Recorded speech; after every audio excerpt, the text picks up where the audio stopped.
Hello बच्चों, let's see this question. This question says in a given figure x and y are two long straight parallel conductor each carrying current of 2 ampere.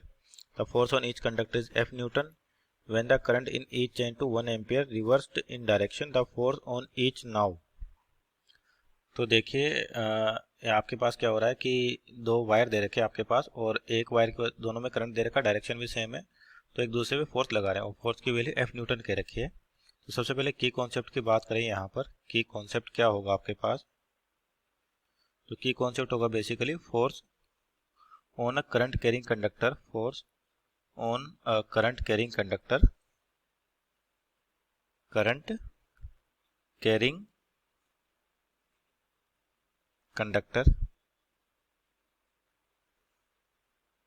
Placed in magnetic field, placed in magnetic field, magnetic field. तो आपके पास basically जैसे यहाँ पर दे रखा है कि दो wire हैं, ये पहला वायर है और ये दूसरा वायर है आपके पास।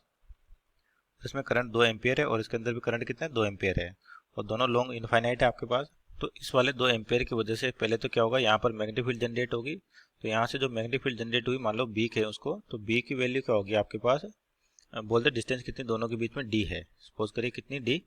तो बी की वैल्यू जो हो जाएगी mu not I upon 2 pi D. ये होती है आपके पास किसकी वजह से, इनफाइनाइट लॉन्ग वायर की वजह से किसी भी डी डिस्टेंस पे 2 पाई डी। तो यहाँ पर आई की वैल्यू कितनी, 2 एम्पियर। तो यानी कि यहाँ पर वैल्यू रखें तो mu naught into 2 divide by 2 pi d. और इसकी डायरेक्शन देखें तो direction right hand palm rule से अपन बता सकते हैं। तो राइट हैंड पाम रूल के अकॉर्डिंग आपके पास क्या होता है, पाम रूल कौन सा, राइट हैंड। तो पाम रूल के अकॉर्डिंग क्या, अगर आपके पास जो थंब है, राइट हैंड का जो थंब है, उसको करंट के डायरेक्शन में पॉइंट करें या स्ट्रेच करें, थंब किस में, थंब आपका डायरेक्शन ऑफ करंट में करें अपन, डायरेक्शन ऑफ करंट, और फिंगर्स को किधर ओपन करें, जिस पॉइंट पर मैग्नेटिक फील्ड निकालना है, तो आपका थंब इधर होगा। तो फिंगर्स इधर ओपन करें तो जो B1 होगा आपके पास वो क्या होगा, आउटसाइड दिखाई देगा आपको, यानी कि के भी कह सकते हैं या सिंपल बोल देगा आउटसाइड मैग्नेटिक फील्ड होगा। डायरेक्शन ऑफ करंट, तो आपका जो पाम है वो क्या बताएगी, डायरेक्शन ऑफ मैग्नेटिक फील्ड बताएगी, डायरेक्शन ऑफ मैग्नेटिक फील्ड जो यहाँ पर क्या आ रही है, आउटसाइड आ रही है। तो ये आपके पास कंडक्टर किस में आ गया, मैग्नेटिक फील्ड में। तो आपके पास यहाँ से जो फोर्स लगेगी इस पर, तो करंट कैरिंग कंडक्टर पे जो फोर्स लगता होता है I L cross B, L cross B, जहाँ पर एल है डिस्प्लेसमेंट वेक्टर, जो क्या होगा जिस डायरेक्शन में करंट है उसी डायरेक्शन में। तो आपके पास एल इस डायरेक्शन में होगा जो करंट की डायरेक्शन है, और बी आपके पास आउटसाइड यानी कि 90 डिग्री। तो यहाँ पर फोर्स जो लगेगा वो लगेगा सिंपल आई एल बी। और ये लॉन्ग इनफाइनाइट वायर है तो अपन यहाँ पर फोर्स निकालते हैं, फोर्स पर यूनिट लेंथ। तो सिंपल बचेगा आई इंटू बी। तो आई की वैल्यू भी यहाँ पे 2 एम्पियर है और बी की वैल्यू आई थी 2 mu naught upon 2 pi d. तो जो फोर्स हो गया आपके पास 4 mu naught upon 2 pi d means 2 mu naught upon pi d, और इसको क्या रखा है यहाँ पे एफ, जो कंडीशन गिवन है, मान लीजिए क्वेश्चन नंबर 1 हो गया आपके पास ये। और जो फोर्स है उसकी डायरेक्शन बता सकते हैं अपन एल क्रॉस बी से। डायरेक्शन देखें यहाँ पर, तो आपका एल इसी डायरेक्शन में, बी बाहर की ओर है, तो क्रॉस प्रोडक्ट रूल से एल क्रॉस बी यानी कि एक्स और के कैप। तो आपके पास क्या हो जाएगा, आई क्रॉस के यानी कि माइनस जे कैप, या डायरेक्ट अपन राइट हैंड फिंगर रूल से भी बता सकते हैं कि आई एल और बी बाहर की ओर है, तो आपका जो फोर्स लगेगा वो डाउनवर्ड डायरेक्शन में लगेगा ऐसे। ये अपन जानते हैं कि आई कैप हो गया और ये के कैप हो गया, तो आई क्रॉस के होता है आपके पास माइनस जे कैप, तो फोर्स ऐसे लगेगा। तो सिमिलर आपके पास यहाँ पर भी क्या होगा, सेम केस होगा, तो इसमें फोर्स ऐसे लगेगा। अब सेकंड केस की बात करें कि अब डायरेक्शन दोनों में रिवर्स कर दिया और करंट मैग्नीट्यूड कितना कर दिया, 1 एम्पियर कर दिया। अब बताना फोर्स दोनों पर कैसे लगेगी।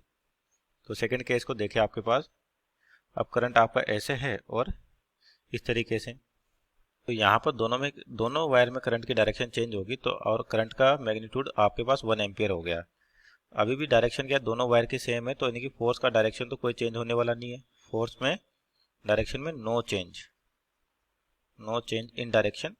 अगर एक दूसरे के ऑपोजिट होते तो आपके पास मैग्नेटिक फील्ड की वैल्यूज सेम होती पर डायरेक्शन चेंज होते, तो लेकिन यहाँ पर दोनों में करंट रिवर्स कर दिया, तो नो चेंज इन डायरेक्शन, यानी कि जिधर पहले फोर्स लग रहा था यानी कि रिपल्सिव, तो अभी भी वैसा क्या लगेगा, रिपल्सिव लगेगा। केवल मैग्नीट्यूड में फर्क पड़ेगा आपके पास। जो मैग्नीट्यूड आया था आई यहाँ पर कितना था, पहले 2 एम्पियर था, अब 1 हो जाएगा, और वहाँ पे मैग्नेटिक फील्ड थी म्यू नॉट आई, यानी कि वहाँ पे आई की वैल्यू क्या हो जाएगी, 1 हो जाएगी अपॉन 2 पाई डी। तो ये नई फोर्स एफ डैश होगी, तो इसकी वैल्यू आ गई mu naught upon 2 pi d, और पहले जो फोर्स था आपके पास वो F, उसकी वैल्यू क्या थी 2 mu naught upon pi D.